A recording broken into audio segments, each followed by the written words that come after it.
Deep breath. Today I want to talk about horror and horror movies and haunted houses. I should preface this by saying that I am one who does not like horror at all. I still have mental scars from when I was a kid and a commercial for a horror movie came on and we didn't have a remote control and no one could get to the TV fast enough, and so just the scary music and quick editing and there was some blood, and so me talking about horror movies may be a little bit like a blind man talking about rainbows, or maybe more like a blind man talking about decaying roadkill. So what made me start thinking about this was in my Facebook stream, I had people posting pictures from a haunted house. And before and after that post, there were a post of refugee nightmares, and after that was a school shooting post.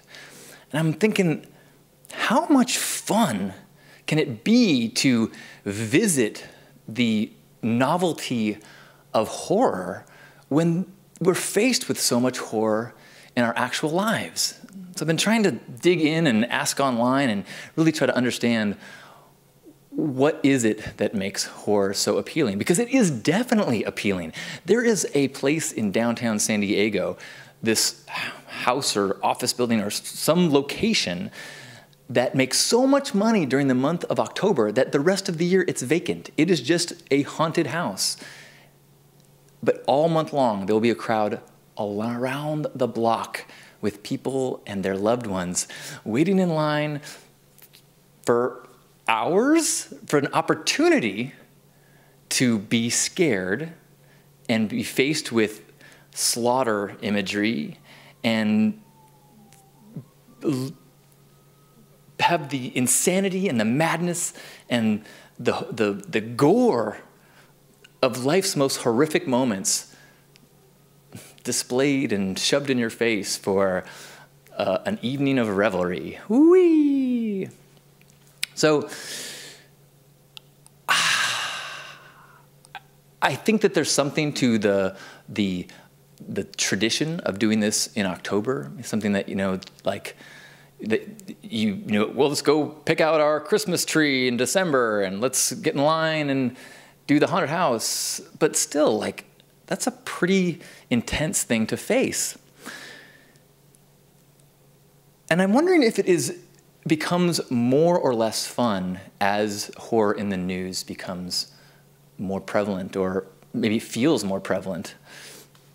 Or does it actually make it more accessible and make it so that we can digest it, or we can make divisions between what is a make-believe, and that's something that we can get our heads around because it doesn't actually have to cross our psyche line into the world is filled with darkness. And then we don't have to actually even acknowledge these things that are going on. I wonder what would happen if you went out at the end of the haunted hotel and you were handing out pamphlets for, human trafficking, and said, oh, did you like the dungeon room? Well, there's many people in the world that are actually in bondage, in slavery, as we speak. Here. Now, I am the last person that wants to take people's fun and force them into, no, I am a big believer in, take the joy where you can, focus on the joy. And in fact, that's one of the big problems that I have with the whole concept of horror is, by choice, taking my mind into a place of terror and atrocity and gore and blood, when I feel like I spend so much of my day-to-day mental processing and my spiritual practice is in trying to stay on track in the good, in the joy. And in doing so, I feel like it can keep me strong and balanced and gives me the strength to, every once in a while when I have the strength, visit the darkness in the world and try to spread some light into those dark places. So when you go to a haunted house, does it make that easier, make it harder? Does it absolve you? Does it make it so that it all feels like it's fake and crazy and it's not a part of my real life? I wonder if horror is more or less popular in countries where atrocities are so much more prevalent. You know, is in Sudan, are they playing, do they have local versions of horror movies?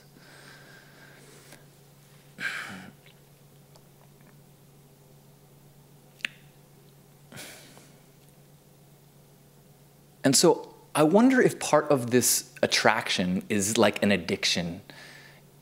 The same way that people are addicted to watching the news.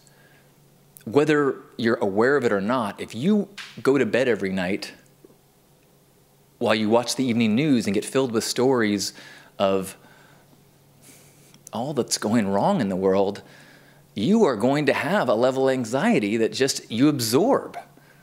If you have trouble sleeping, but you watch the news every night, you need to maybe think about what is causing what.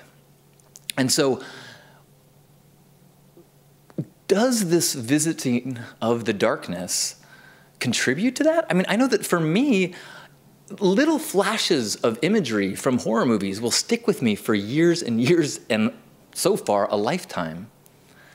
And it seems like there's this whole genre of horror where all they try to do is push the imagination as far as it can go into torture and imagery that just kind of, oh my gosh, like tweaks, like scars your brain, like a tagger, you know, etching something into concrete so that it's there forever. Why would you want to paint your memories with that? So, I mean, the human mind is a fragile thing. I really think that there is a critical role that we all need to play of protecting our fragile little minds. This mind of ours that when we hear one insult, one negative comment to us, and all of a sudden we think we suck forever. We're so susceptible that we really need to monitor the input from media that's making us feel like we're fat and our skin's too dry and our hair's not whatever enough.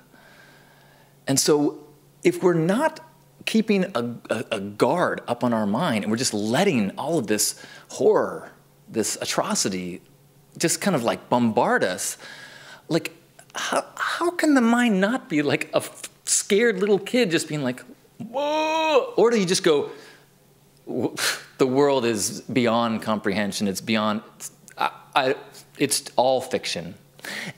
And that, I think, is one of the reasons why there are these divisions of horror. We have vampires and zombies and monsters, and then we have slashers, crazy people in the, you know, campground, you know, hitchhikers.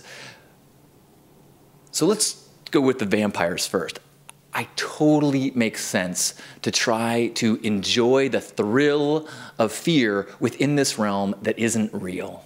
Getting your head around fake monsters makes much more sense than trying to get your head around the real monsters that are in the room next door, in the neighbors of ours, that are walking into our schools. That makes sense. I don't understand the horror porn, the torture porn, the slasher stuff where it's just planting these scary ideas and thoughts. I even understand the freaky ones like Exorcist or The Omen, because those kind of, you have to really suspend your disbelief and get, you know, painted into this world where certain things happen and they don't. And by the end, you believe, yes, you know, Freddy Krueger does haunt nightmares. And in that realm that I'm in, as I suspend my disbelief, oh, it's scary and it's fun, and you enjoy the scariness of it. But sometime in the next day, you're probably aware that Freddy Krueger is not really in your nightmares. Although, if you're a Catholic, then movies like The Exorcist are probably pretty darn scary all the time. I think it's a little bit that it's addicting, like picking a scab or looking at a train wreck. Not that we all, maybe that's a bad metaphor. Why do we always say that, looking at a train wreck? Looking at a roadkill, clicking on a link of something, like when you see world's largest tumor, you're like, oh yes, I definitely would like to see more about this tumor. Only if there's photos though. And in the kind of Halloween realm of things, you know, you have a bunch of different concepts of how you can go with costume. You've got culturally relevant, making fun of Cosby or something like that. You've got sexy, which is usually in the female realm because it allows you the holiday from judgment. You can be a sexy SpongeBob SquarePants or a sexy nun or a sexy Chewbacca and let yourself show some cleavage, vamp up your makeup, and not feel the brunt of society's slut label that is such a horrible thing that we have to deal with. But on Halloween, free pass. You can be as slutty as you want, and it's all part of the holiday. Yay, yay. And in that realm, I kind of get the grossness factor, or like the gore, you know, wearing a costume that kind of lets you be repelling, lets you be disruptive and make people uncomfortable. It's almost like a little kid, you know, that either want to be, to get attention, you either want to be awesome and get attention or be terrible and disruptive. And so the Halloween lets you really just step out of your cultural bounds and be extra sexy and be extra gross, be extra disturbing. I have never had the desire to be extra disturbing. Maybe it's because I've never felt secure enough in my sexiness that if I have an opportunity, I always want to turn up my sexy meter, but I don't fully understand that. I get it without fully understanding it. So bravo to all of you sexy Chewbaccas that are getting ready to vamp it up in whatever version of a kitty costume that you're going to do this year. I appreciate it. It is a glorious holiday for the heterosexual men that get a chance to see women break out in such a beautiful way. Just so you know, don't listen to those rare people that might label you slut. All of us men want you to own your sexuality and feel beautiful and wonderful and gorgeous in your skin. And if part of who you are is being sexual, yay.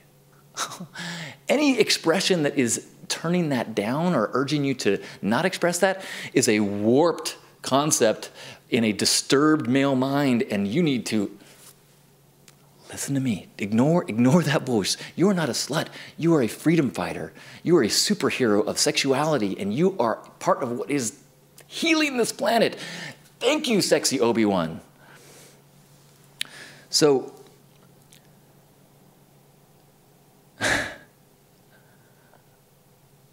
maybe the whole gist, maybe the whole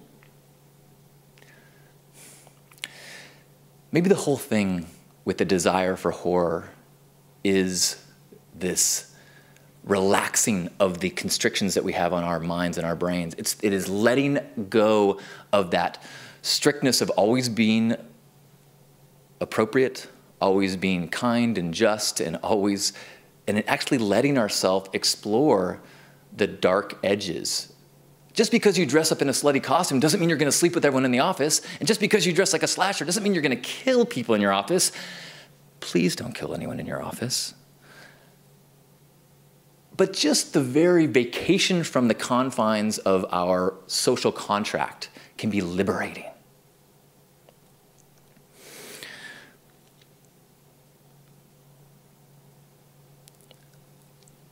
One thing that came up a bunch when I asked people for feedback, and the idea came up for a number of people about adrenaline, and that they like to go to see horror movies because it gives them this surge of adrenaline. And that makes sense. It especially makes sense in the vampire, zombie kind of genre. But in terms of like horror and things, I mean, the torture, like, if I'm going to go skydiving or bungee jumping, I can pretty easily compartmentalize that is part of a thrill-seeking experience. I don't wake up in the middle of the night with panic thoughts of jumping out of a plane. I don't, next time I'm crossing a bridge, go, what if I throw myself off of this? But horror movies, because they're connected to real life things and people, it gives you like a post-traumatic stress disorder, I think. That voluntary, like I said, I don't fully understand it. I'm only speaking from the expression and the perspective of somebody with very pink-tinted glasses. I am someone who spends a lot of time trying to steer my mind into the light. So I don't fully understand the desire to visit the darkness.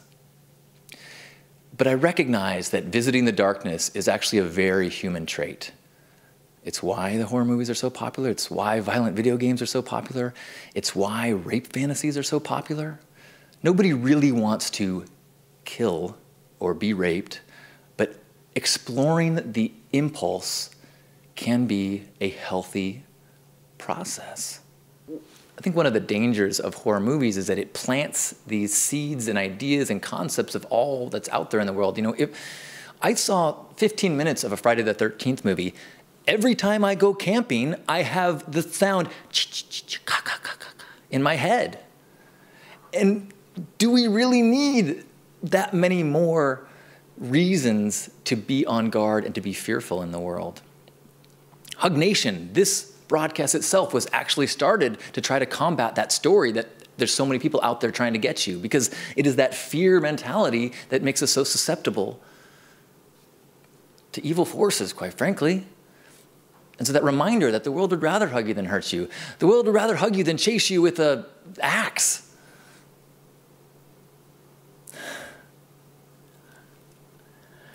If you think about the number of people that have been killed by terrorism, there's been that graph you've seen lately maybe, and you think of the number of people that have invited strangers into their home for tea, it's like handfuls versus millions.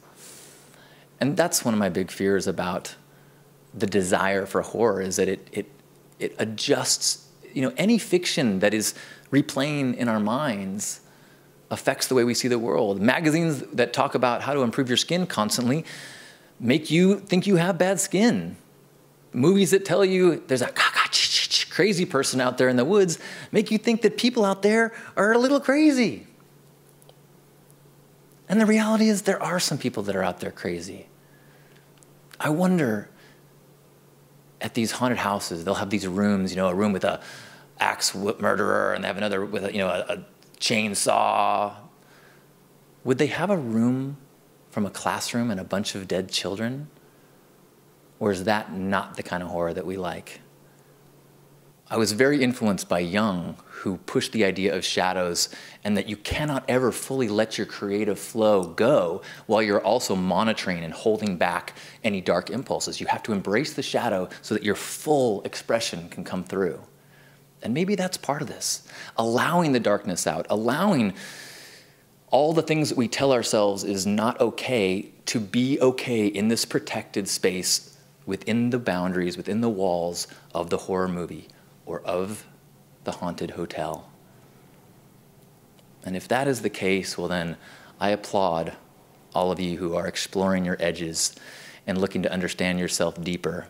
I would recommend that you do so consciously, recognizing that inside your mind you've got a scared little thing, a little identity that could use some protection. So go in protecting your mind as a warrior, battling the demons, coming out on the other side as a strong, fully embodied entity that is you. And let's all look out for each other. Let's all steer ourselves back to the path. Let's all remind each other that the world would rather hug you than hurt you.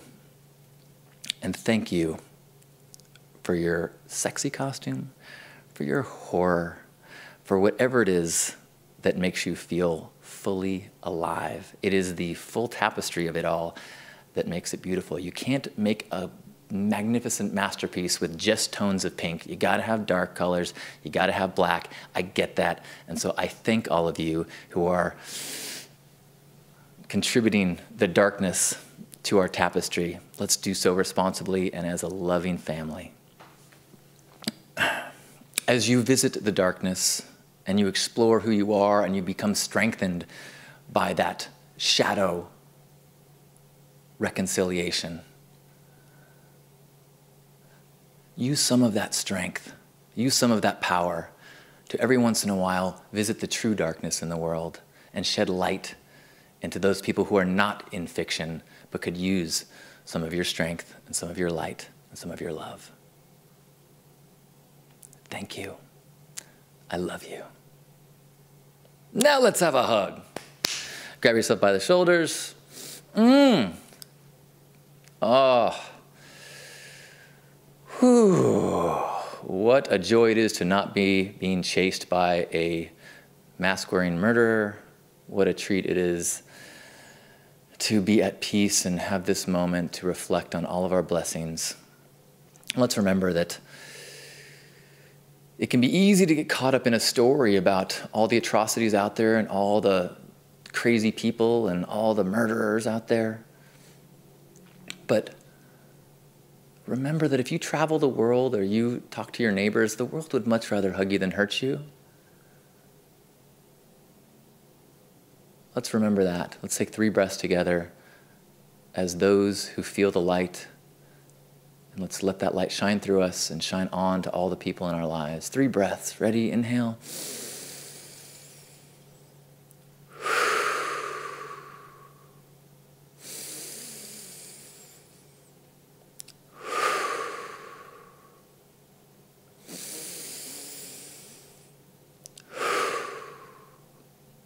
On behalf of Grandpa Caleb and all the Love Warriors, happy Hug Nation. Thank you. I love you.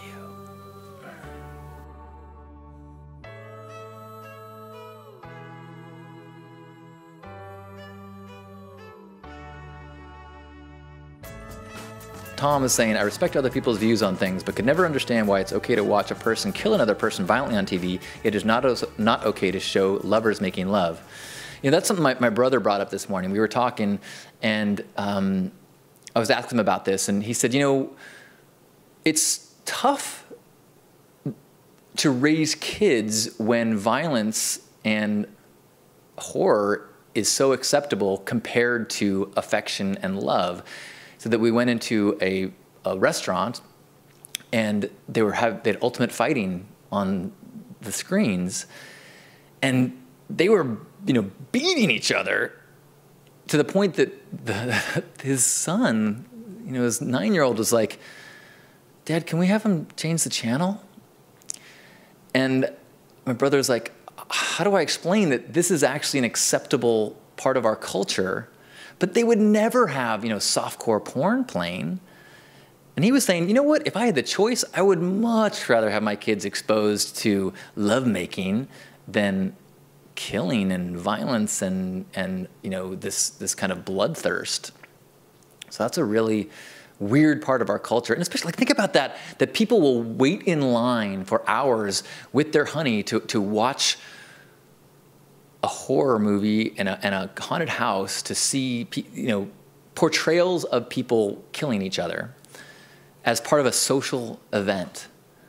Imagine if we had that flipped attitude about sexuality and people waited in line for sex party club, and you would go and there'd be rooms after room of people acting out, you know, the Roman orgy room and 60s hippie commune room and world's biggest dick man. You know, like, just things like all the theme rooms, except instead of horror, it was sexuality.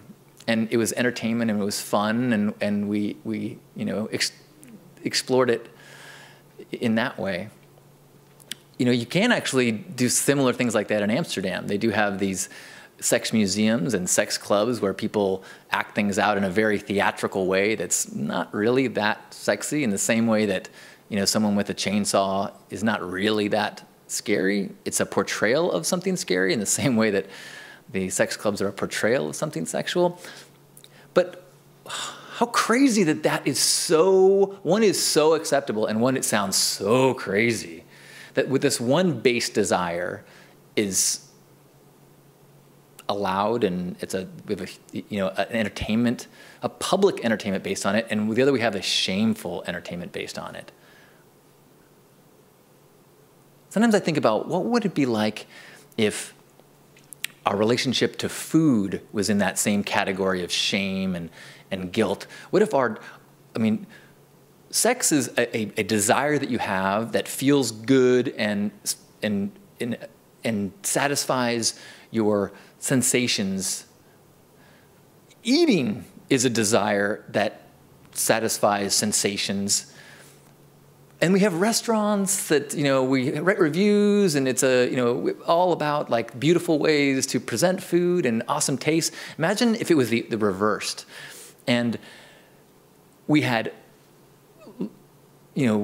locations that would have beautiful sexual scenarios or beautiful, certain sensory experiences that you would go, and people go, oh, hey, a new sex parlor is opening up. Oh man, you can't get a reservation down there. That place is awesome. Oh, I know somebody who works there. I can get us in. Well, let's go to Je te fasse. And then, but then food was something that you did shamefully and by yourself, and you would order Doritos off the internet and eat them when no one was looking.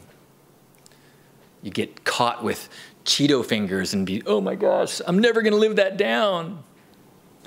I don't know. It's not that scary, I guess. I went to go pick up like a scary mask. They've got like, crazy clowns and scary devils, and this is as crazy as I felt like comfortable getting and putting on my face, and it's not even that scary. It's just a shiny pumpkin. Whee! That's my kind of scary. It's like the great pumpkin after a all-night bender. Woo! But it's kind of scary. It could be. What if I wear this and I go like this?